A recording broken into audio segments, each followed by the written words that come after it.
Okay, for my first test, I'm going to test out the axe blade here. It is sharp. I haven't used it yet. So this is just a tree limb that I cut down a couple months ago to try to bring more light into my garden. All I really want to see is how well this kind of cuts through something about that thick. I'm going to say that's maybe 2.5 inches. So hopefully I can get this all on camera without bumping the tripod too much. See how well this works.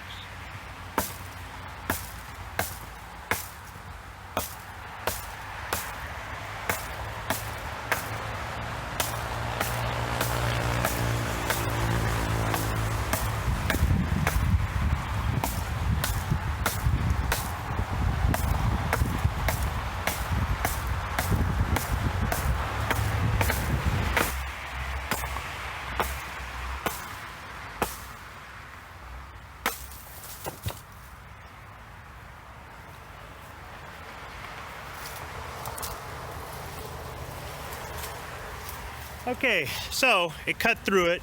I know that took a long time, but I wasn't giving it full power swings. I was really trying not to knock over the tripod. But more or less, if a tree fell across the road and you couldn't move the entire tree, but maybe just cutting off a section of a limb might make it light enough that you could drag it out of the way so you can get around the tree, I think this axe would do just fine. Also, it's a fairly decent sized piece of firewood right there. If you were camping, you needed some larger pieces after you got it going. The blade's still nice and sharp. Let's go try it out on something else. See how well it cuts through something thinner.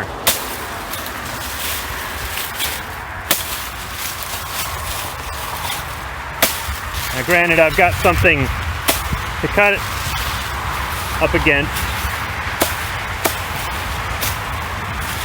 But it'll cut up the thinner pieces there to help start the fire.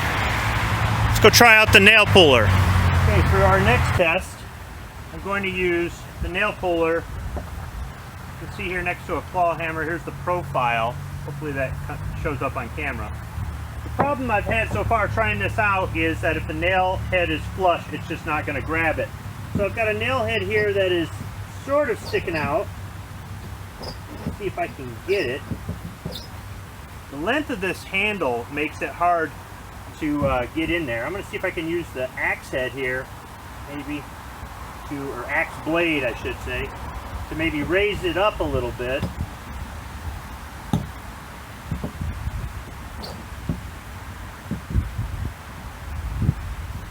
If you're in a tight space, it's not going to work. And if you're going to try to save the board for some odd reason, this one I would not advise this over a regular hammer.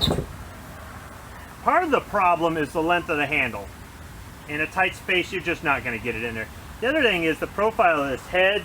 They might be trying to make it strong, but in the process, they've made it a little too thick, I think. Maybe if it was a little longer. Now you might say, why don't you just move that wood that you've got over there off to the side? It's left over from a project, and I'm not sure if I'm going to need to cut some more pieces or just put it away. Well, I kind of want to make this a little bit difficult. What if that was something that I couldn't move? And this is all I have to pry out that nail. So I was able to use this edge here. I don't know if you can see the profile, but it's tapered, and simply trying to use it as a pry bar, working around the head of the nail, I finally got it up enough that I can slide this in, but I mean barely. Once again, the length of this handle seems to be a hindrance. But once I've got it underneath there, the length of that handle helps as far as getting leverage, and the nail puller works. Overall though, unless if you've got to try to save as much of a whatever piece of wood it is you're pulling a nail out of, this I would not recommend it. These two do much better. Now we're going to go ahead and use this like a hammer. So I've got some 3 1/8 inch 12D galvanized nails. These are smooth shank sinkers. Now, there's somebody out there with like a master's degree in carpentry who's going to tell me I'm using the wrong nails. I really don't care.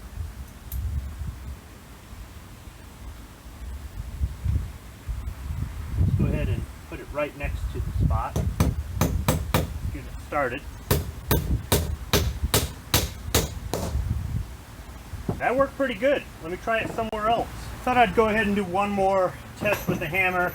This time I'm going to use 20 penny nails. These are 3 3/4. This is a much heavier nail. See how well it drives this in.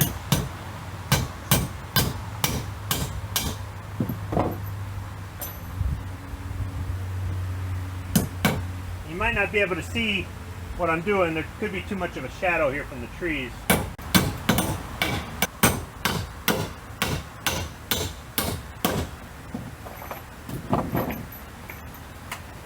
Overall, it's handling these just fine.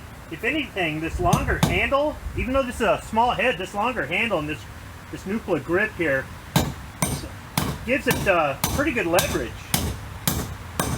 Or I should say, maybe it increases the amount of force with less effort. At least that's the way it feels to me. For this test, I've got to shoot at an unusual camera angle here with the tripod, but I've raised the 60% rear seat in my 2020 Colorado. This is a crew cab, so it's got a 60/40 split rear bench with a storage compartment underneath. And you can see right now I've just got the tools here for changing a tire. I've got a trash bag, I've got some duct tape, and I've got a snow brush.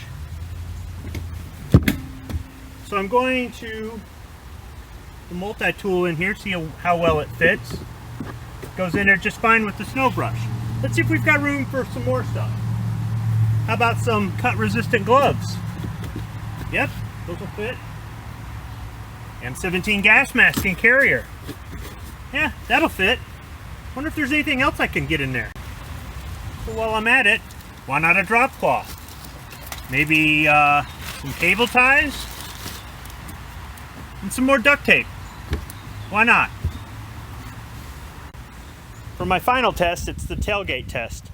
Now, I've already tried to use the chain puller here as a bottle opener. And maybe I might get it with some practice, but I would highly recommend against that. It could do a lot of harm. When you're prying on it, if this doesn't grab it just right, you could take the whole top of the glass bottle off right there. It could end up in your face and your hands. Plus, the blade's going to come back at you, and that's not very safe. However, can we use the pry bar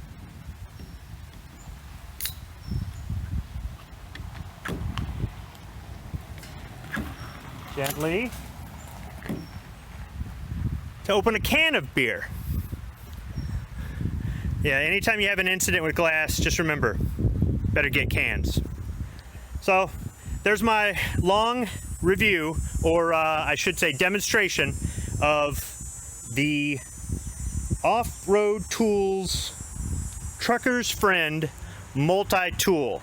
I would recommend this. You're supporting American jobs by buying it. It has a lifetime warranty. If I ever have to use that warranty, I'll do a video on my experience with that. It's fairly inexpensive, $56 on Amazon.com with free shipping, about $5 more if you want a yellow handle instead of a red-orange handle. And it seems to be useful. Thanks for watching.